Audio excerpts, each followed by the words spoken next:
ceremony is called Bonnyaku Demae. Bonnyaku Demae is the simplest tea ceremony performances in my school, Urasenke tea ceremony. And aim of this tea ceremony is to seek the balance between macrocosmos and microcosmos. It was actually through Aviva Lestranges who reached out to us and asked if we could host this event for them because her sensei was going to be here, Dr. Yamamoto.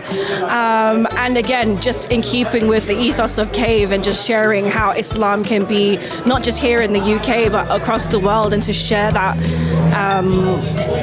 to share his experiences, especially because our motto is actually connecting hearts, minds and communities. So it's not just Islam here but Islam everywhere, and just bringing it all here. So we were just really fortunate that he was visiting at this time and we were able to host. I choose this Japanese tea ceremony as one of the example of the Japanese culture because this is holistic art.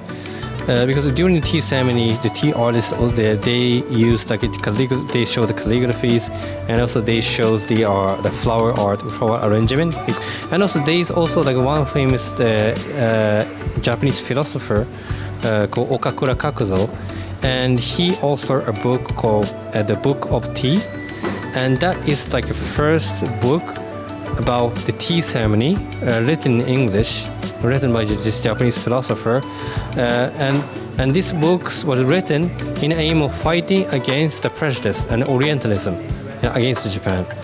And for example, Okakura Kakuzo, this famous one in Book of Tea, he said that when the West understand or at least try to understand the East, means at the time during modernization there was huge discrimination against Japanese.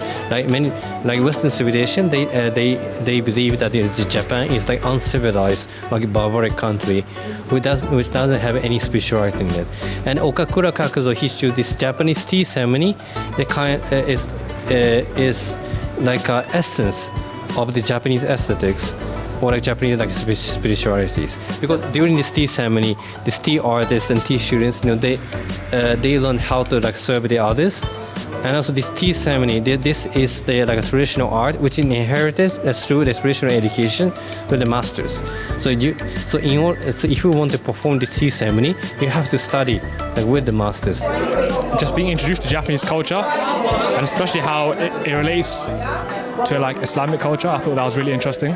My favorite part was when he showed the picture of the teapot, and how in Japanese culture, when a teapot breaks, they repair it, but they use golden paint to symbolize how breaking is not necessarily a bad thing, but something that can enhance a person, because everybody goes through things in their life, and as he was explaining.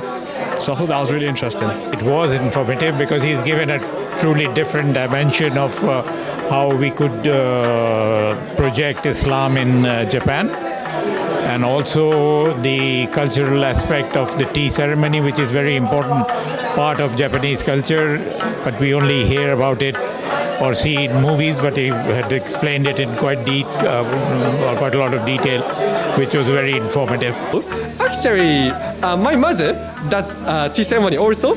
She's not the master, but she already know how to do it. And thanks to my mother, I was invited 2-3 times for tea ceremony. But mostly in general, this ceremony is not popular among the younger generation. I really enjoyed the whole event, but I think the presentation where the doctor was comparing certain things in Japanese culture to Islamic culture, I thought was just brilliant, really inspiring, and I felt very hopeful after the event. I think in Islamic creativity and also the merge of cultures, it just makes me want to go and do similar things with my cultural background and inshallah share that as well.